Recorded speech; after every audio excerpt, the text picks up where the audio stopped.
well-regulated militia being necessary to the security of a free state, the right of the people to keep and bear arms shall not be infringed.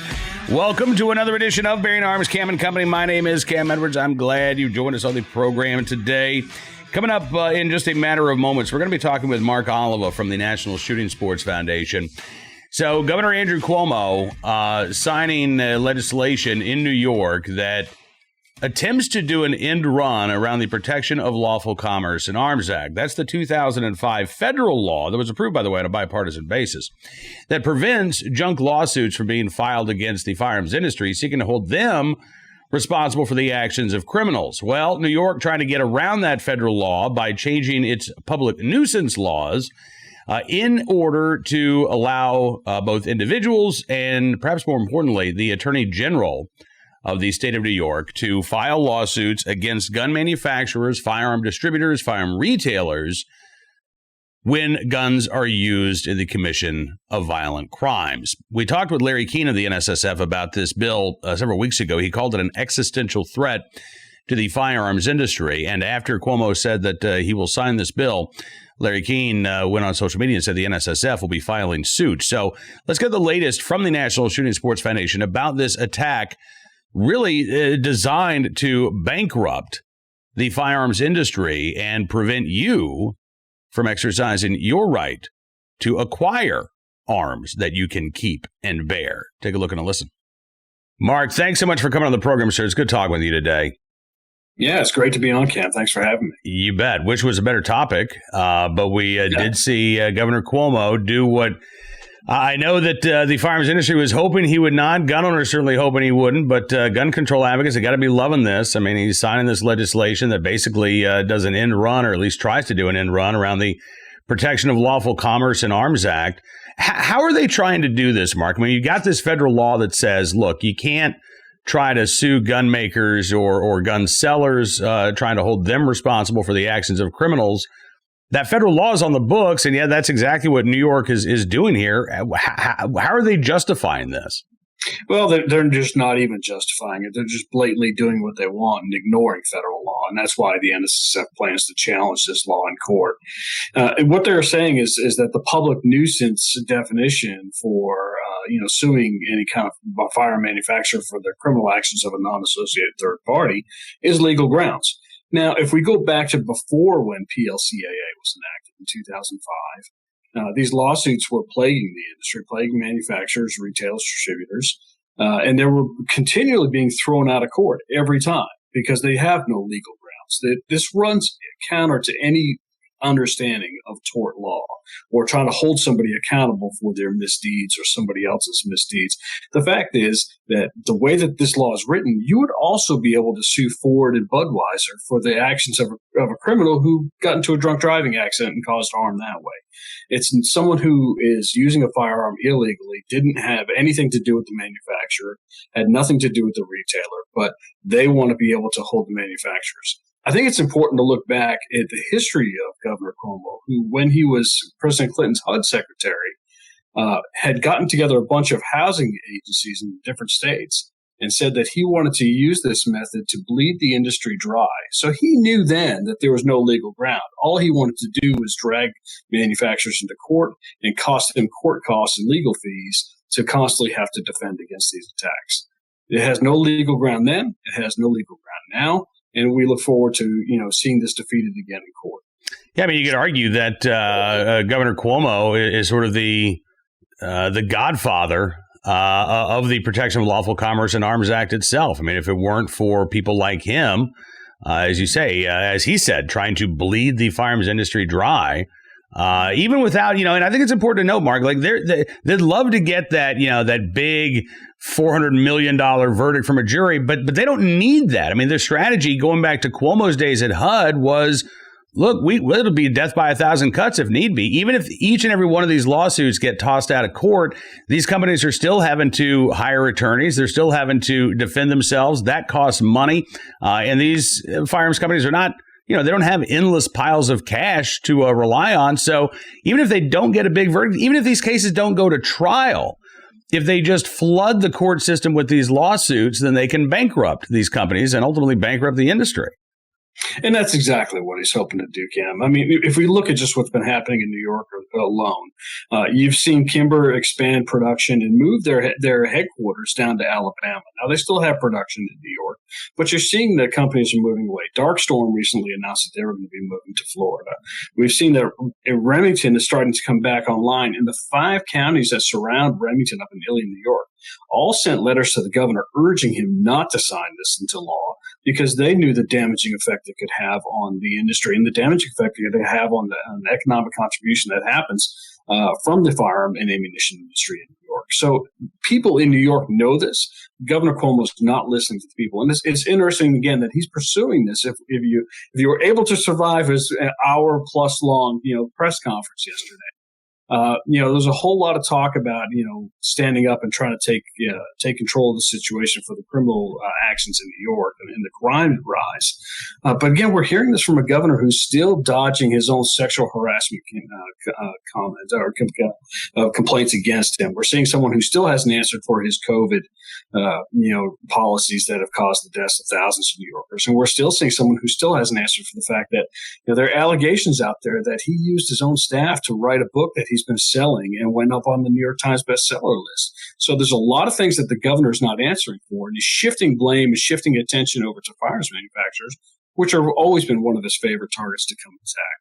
Yeah, absolutely. He's a master at passing the buck. And while he's blaming the firearms industry for the actions of criminals, the failure of the criminal justice system in New York, maybe some of the reform laws that have been put in place over the past couple of years, one of the things that's important to note is that this new law doesn't just allow private citizens to bring lawsuits primarily in conjunction with the gun control groups, but it also empowers the attorney general to bring lawsuits. And Mark, I mean, we know that Letitia James is, perhaps even more hostile to the right to keep and bear arms than Andrew Cuomo is. She declared the NRA to be a terrorist organization before she started targeting that organization. And, she has not let up, and she has said that she is willing to defend this law in court. How concerned are you that Letitia James is going to try to test this law by going after a firearms manufacturer before you guys can launch your own legal challenge? Yeah, we fully expect that she's going to try to use this law to her benefit. And again, we think this has no legal grounds. The last lawsuit that was present in the courts before any of the Protection of Lawful Commerce and Arms Act was put into law was actually a lawsuit by the now disgraced Elliot Spitzer, who was then Attorney General, and it was bringing a similar case for the city of New York against the firearm industry. And again, that case was ultimately thrown out. These cases we know will ultimately be thrown out, but we want to prevent this from happening. And this is why we're trying to work now to challenge this law before we see opportunists. And important is not just targeting manufacturers in New York. This law would allow New Yorkers to drag manufacturers from across the country into New York courtrooms to try to hold them accountable for criminal actions of third parties who have nothing, again, to do with those manufacturers. And not even manufacturers, right? I mean, this applies to distributors and to retailers as well. Because I remember talking with Larry Keene a few weeks ago, and I said, so I laid out this scenario where, okay, let's say I purchase a gun legally in the state of Virginia back in 2010. 2018, that gun is stolen from my home in Virginia. In 2022, it shows up in New York and it's used in the commission of a crime. Under this law, Letitia James could actually go after that Virginia gun store, right? And say, somehow you did something wrong because this ended up in the hands of a criminal 10 years later.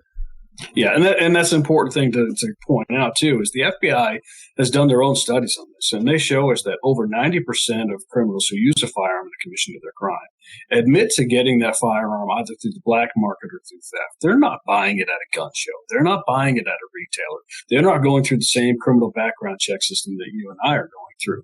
They're obtaining it through illicit means. So they're not holding those people accountable. And let's be honest, New York has a no bail policy now. They're just turning their criminals right back out onto the street. So they want to go after fire manufacturers, distributors, retailers for the criminal actions of criminals who by definition don't follow the law, and want to go after those people who do follow the law. So again, we're seeing the insanity and the asinine thinking that's happening in New York, and it's being led by Governor Cuomo. And it's sad that this is being put on the foot and on the wallets of New Yorkers who have not been listened to by their elected leaders. Absolutely. And I got to say, too, it's sad for the firearms industry. It's sad for gun owners, but it's also really sad for these residents of high crime neighborhoods right now who have seen crime spiral out of control. And rather than actually doing something to seriously address that issue, Governor Cuomo's out there trying to micromanage local law enforcement. I want stats every week. And he's going after the firearms industry. I mean, Mark, he said so little about violent criminals in that hour-long address yesterday. It's almost like, not even almost, they are the actual perpetrators of these crimes are an afterthought to the governor, who is obsessed, it seems, with our Second Amendment rights, the firearms industry, and those who actually try to abide by the gun laws on the books. Yeah, there was no talk about beefing up prosecution. There was no talk about adding to the ranks of the police officers who are out there trying to protect the communities. There was no talk about holding people accountable or pressing the judges for sentencing laws. This was talk about some type of intervention program and saying, okay, maybe we can just talk nice with people who have no respect for law and no respect for life. But then again, he wants to come after the people who are providing jobs, who are providing, revenue, providing a tax base in the state of New York and across the country. And he wants to hold them accountable for criminal actions. Again, this is insane thinking, and people need to understand what's at stake. And that's why the firearm industry, NSSF, is going to challenge this as quickly as possible. All right. Well, listen, I look forward to following up with you once that lawsuit is filed. As always, Mark, good talking with you today. Thank you so much for joining us on the program, and look forward to doing it again very soon. Thanks, Cam. Good talking to you as well. Be safe. Appreciate Mark joining us on the program. Of course, we'll give you any updates on that impending litigation as they come in. Right now, let's turn our attention to today's armed citizen story, our good deed of the day. Our recidivist report, we'll start there with a case out of Iowa, where the uncle of a murder victim says the sentence that her killer received makes her life seem trivial. And I have to say, I can't disagree with that. Marissa Doolin was fatally shot last December, and her uncle says that he was outraged that a man responsible, convicted of unintentionally causing her death. He said the court system allowing a less punishing conviction makes his niece's life seem trivial. Dedrick Doolin is the president of the Cedar Rapids branch of the NAACP.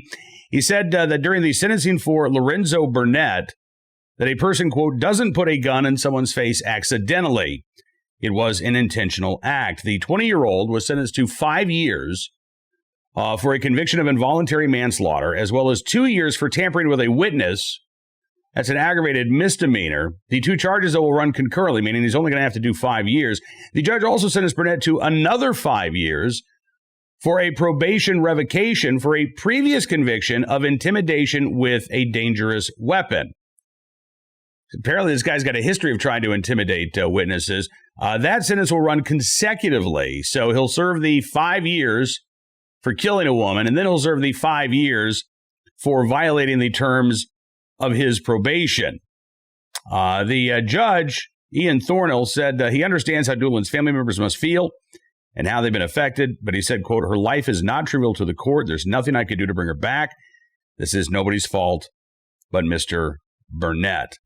A criminal complaint stated that Burnett was waving a weapon around Doolin's face, that the gun was discharged when she tried to push it away on December 22nd of last year while they were in an apartment. Doolin was shot in the face, died December 26th after being transferred from a hospital in Cedar Rapids to a hospital in Iowa City. Burnett also threatened a witness who was in the residence at the time. Burnett and the witness ran from the apartment after Doolin was shot. Burnett and the witness initially told police that Doolin was shot through a window by an unknown person. Police, though, said there were no damage to any windows. A single shell case was found inside the apartment. 2 days after the shooting, Burnett, in a phone call from the Lynn County Jail, threatened the witness, saying not to talk to police and to, quote, be ready for whatever is coming to him. Burnett also has a pending burglary charge out of Michigan. He's waived extradition. He may end up serving his prison term in Iowa before being sent to Michigan to stand trial. And again, 5 years. That's the best that the judge could do in this case. It's absolutely unbelievable. Today's armed citizen story, also a tough one. A 12-year-old boy shooting and killing an armed burglar during a home invasion in East Feliciana Parish, Louisiana. This was last week. Actually, it was a week ago today, a 12-year-old boy who feared for his life and his mother shot and killed an armed burglar during a home invasion on June the 30th.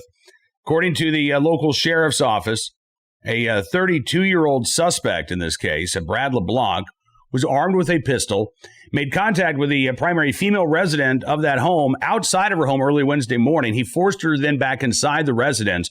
Once inside the home, a struggle began between LeBlanc and the female resident. It was at that time that her 12-year-old son, who feared for his life and his mother's safety, shot LeBlanc with a hunting rifle.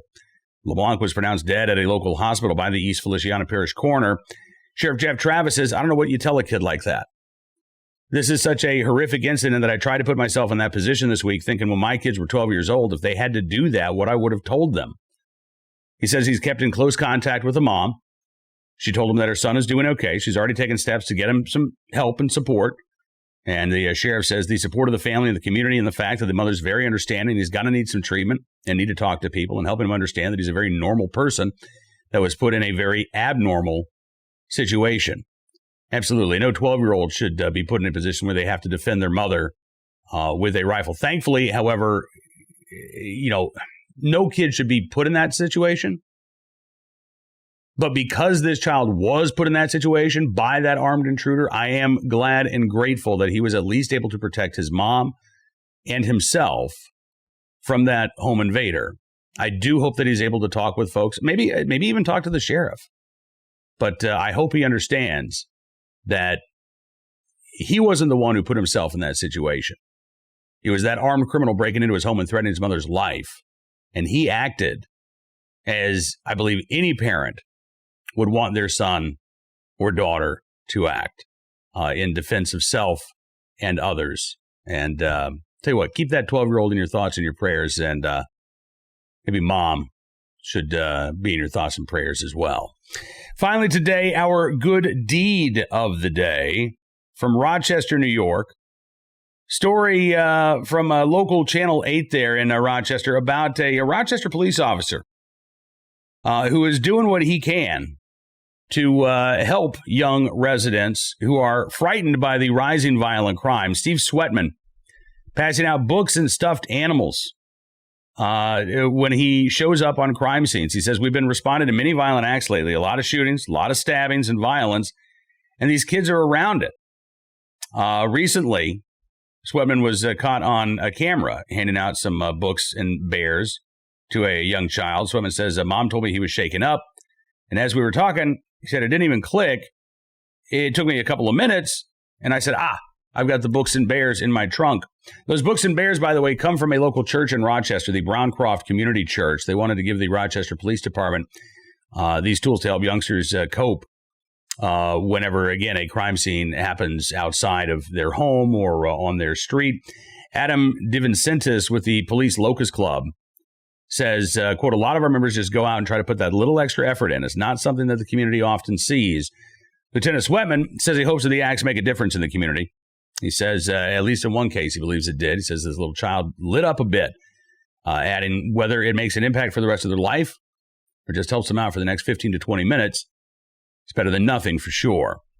Absolutely. Well, in the right place at the right time, willing and able to do the right thing on the job and off. Lieutenant Steve Sweatman with the Rochester Police Department. We thank you, sir, for your very good deeds. That is all the time we've got for you on this edition of Bearing Arms Cam and Company, but we'll be back tomorrow with more of the latest Second Amendment news and information from all across the nation. In the meantime, don't forget to check out bearingarms.com for the latest news dealing with your right to keep and bear arms. And don't forget, you can become a subscriber to Bearing Arms. All you got to do is go to bearingarms.com/subscribe. Use the promo code GUNS, get 25% off of your VIP membership. That'll give you access to exclusive commentary and analysis and stories you won't get anywhere else. But it also helps support programs like this that we bring you each and every day. So we do thank you for your support. Hope you have a great Hump Day Wednesday. And we'll see you back here tomorrow. Until then, be well, be safe, be free.